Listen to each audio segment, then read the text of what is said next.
The clock is ticking down fast. And while most of us are, getting ready for the holidays, thinking about family, something is happening behind the scenes. Something huge. The Social Security Administration is about to flip a switch. And this isn't some memo. It's not a new policy guideline. This is code. It's a fundamental change in the machine itself. On January 1st, this new operational system goes live nationwide. And for millions of people, the impact is going to be instant. And completely unforgiving. We're talking about a system that for decades was based on, well, a little bit of human trust. Exactly. A system based on the assumption of validity. Your check was assumed to be correct, and it went out. Now, that's completely reversed. So what happens on New Year's Day? On New Year's Day, your payment, whether it's retirement, SSI, SSDI, it doesn't matter. It's not paid first and corrected later. It's verified first. Verified against what? Against a whole web of federal databases. And if your file doesn't create a perfect algorithmic match across all of them, Right. the money just stops. Stops completely. Completely. A total payment freeze. So the terrifying question for millions of people is suddenly, where's my money? Did it even get sent, or is it just locked away in a server somewhere? That feels like a betrayal. I mean, for people who paid into this their entire lives, what's the official reason for doing this with basically no warning? It just looks like they're automating hardship. Well, the SSA's position is that this is a necessary modernization. It's aimed squarely at cutting down on improper payments. Improper payments. You mean overpayments? Overpayments, underpayments. Yeah. Basically any dollar amount that wasn't 100% correct. See, in the old system, a human could look at a file, see a small issue, and say, okay, this is probably just a lag in the paperwork. Send the check, we'll fix the file. And now, that human judgment is gone. The algorithm doesn't care. It sees a tiny data mismatch the same way it sees major fraud. The data conflicts, the payment stops, period. So while everyone is distracted, a quiet revolution is happening inside the system. We have to break this down. First, that instant automation freeze, what it is, and the chaos it's about to cause. Right. Then second, we have to look at the hidden costs, the things nobody is talking about. Medicare, the national debt, these budget black holes that are twisting every priority in Washington. And third, the most insane part, the contradiction. They're dangling a $200 raise in front of people with one hand, while a mandatory 24% cut for everyone is barreling down the tracks with the other. It's a system in crisis from two different directions. An immediate freeze that could hit you next month, and a long-term collapse that threatens the whole thing by 2032. Understanding both is the only way to prepare. Stay with us as we expose the full truth right here on The Deep Dive. If you want the news they don't want you to hear, hit that subscribe button right now. Okay, let's start with that January 1st deadline. You called it an enforcement switch. For someone listening, what actually physically changes in the system? The crucial shift is the removal of tolerance. It's the difference between, say, a yellow traffic light and a laser grid. A laser grid. Yeah. Before January 1st, the system had a sort of grace period. A file flagged in December might sit in a queue, but the payment would probably still go out while a human got around to it. And now? Starting January 1st, that tolerance is zeroed out. The automated tools go live nationwide with a much, much stricter rule set. The algorithms are in charge. And why does the system's default have to be stop the money? I mean, is this really just about saving a few bucks on overpayments, or is there a technical reason the computer has to be this brutal? It's rooted in federal compliance mandates. The government wants to prevent any improper payment before it happens. So when the algorithm runs its check, it's pulling data in near real time from the IRS, from Homeland Security, from Veterans Affairs, and critically, from Medicare. So let's say the SSA file says you live at one address, but the Medicare file says you live at another. The system sees that as a data integrity conflict. I see. And it doesn't know which one is right. So if it sends a check to the wrong place, that's an improper payment, and the SSA gets dinged for it. Exactly. So the safest, simplest computational response is just pause. The system doesn't know intent. It doesn't care about hardship. It just demands a perfect match. And once it's flagged, there is no human override button. So the money is just locked. It's locked until someone, a human, gets the right documents and manually verifies the correction. Wait, hold on. This feels less like stopping fraud and more like the SSA is just covering its own behind. I mean, are you sure they aren't doing this on purpose? Focusing on these tiny errors to create a huge backlog that they can then use to ask for more funding? That's a cynical take, but it's a valid question. Look, the stated goal is fraud reduction. But what's the practical reality? Tell me. The reality is that these small administrative mistakes are everywhere. They are the easiest things for an algorithm to find. Major fraud is complex. A typo in an address is simple. So by catching all the typos, they hit their compliance goals. They hit their numbers. But the side effect, intended or not, is that this flood of tiny flags completely swamps the human support staff who have to fix them. So the outcome is, yes, a massive backlog. Which makes everything slower for everyone. Let's talk about those errors, because they're not complicated crimes. They're just life. What are the top things that will trigger this freeze? We're talking about the most common, everyday stuff. The kind of thing a caseworker would have fixed with a phone call 5 years ago. Like what? A classic one is an outdated bank routing number. Maybe your bank merged with another one last year. You know about it, the bank knows about it, but you didn't explicitly call the SSA to confirm the change. Okay, that's one. Another is an unverified address change. You move, you tell the post office, maybe you even tell the SSA. But if their system can't automatically confirm it across other government records, boom, flagged. And the third one? The one that's going to cause an absolute firestorm, the Medicare deduction mismatch. This is the one that's going to catch so many people by surprise. Let's walk through it because it's a perfect example of the system's new logic. Okay. Everyone on Social Security and Medicare Part B gets that premium deducted from their check, right? But those premium amounts can change at the end of the year, especially after open enrollment. Your income might have changed, or there could be a new penalty. Wait a minute. So you're telling me if Medicare updates my premium for the new year, but the SSA's file is like a week behind and still shows the old amount, that little difference, maybe $5, can stop my entire check. Yes. Even if I did everything right. Under the new rule. Absolutely, yes. This is probably the #1 trigger we're going to see in January. That's insane. The Medicare database has the new correct premium. The SSA database, because of its own internal lag, has the old one. The algorithm runs a check, sees the numbers don't match, and flags a data integrity issue. And the check doesn't just show up late with the wrong amount. It just vanishes. It doesn't get sent. It is completely paused. And it requires you to actively intervene. You have to call, you have to provide documents, you have to get a human to verify the fix. And you can't just wait for next month's check and hope they send you two. If you do that, you're risking missing 2 months of income, maybe more. Once you're frozen, you are out of the payment cycle until you fix the problem. And that's where the next part of this crisis hits. The human infrastructure collapse. You got this perfect, instantaneous enforcement machine. Crashing right into a human support system that is already broken. The timing is a catastrophe. How bad is it at the field offices? It's critical. SSA offices are operating with skeleton crews. This is after years of budget freezes. The backlogs for just getting a hearing are already months long. You can spend hours on the phone just to get disconnected. And getting an in-person appointment is nearly impossible. You might have to book weeks, even months out. So the algorithm flags you in 2 seconds on January 1st, and you're thrown into this massive bottleneck with everyone else.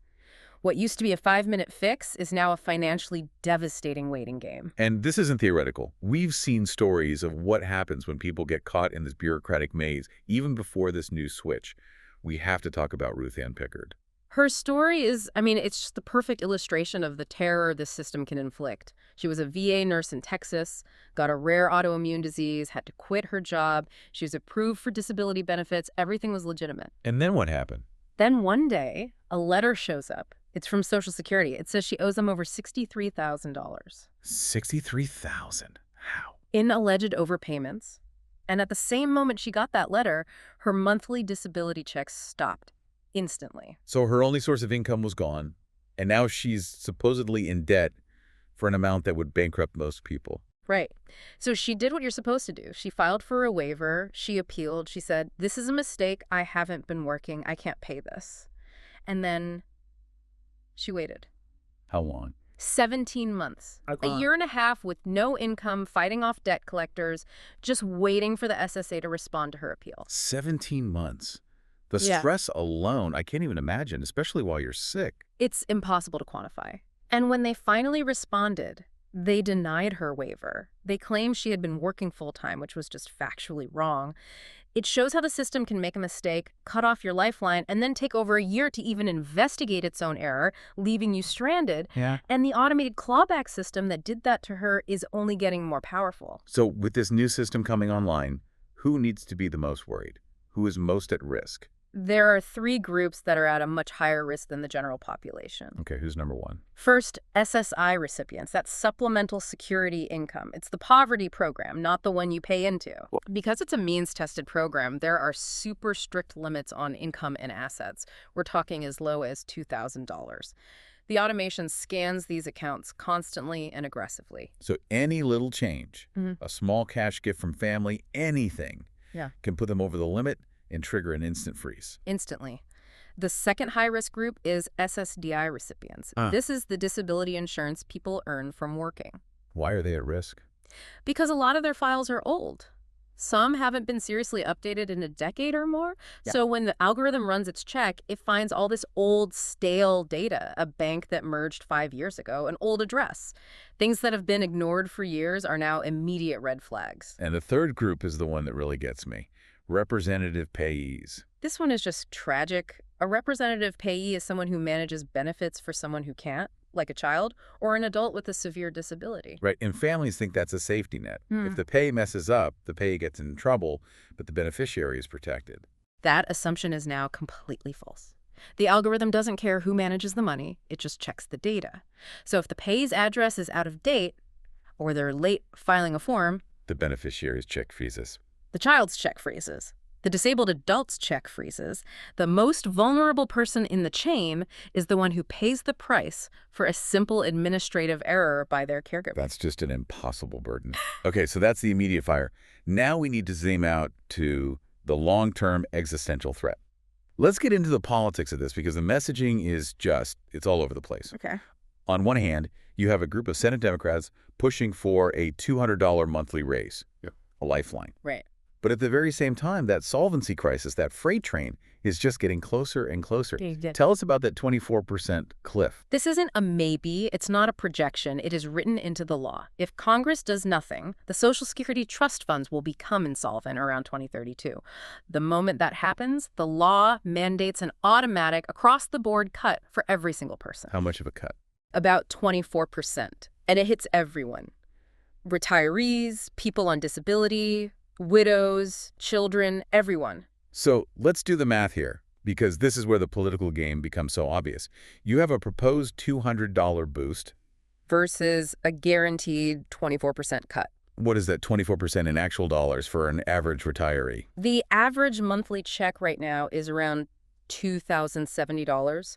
A 24% cut of that is $497. $497 a month. Gone. Gone. That's almost 2.5 times bigger than the raise they're proposing. So they're offering this little piece of candy to distract people from the fact that a financial meteor is about to hit them. It's just political cover. That's the strategic view, yes. If that $200 raise passes, but they don't fix the long-term funding, then the cliff just gets steeper.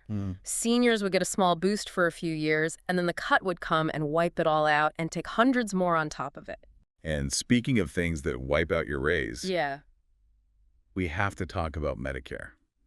The hidden tax that hits every single year. This is the financial treadmill that seniors are on. Every year, the COA, the cost of living adjustment, gives them a little bump.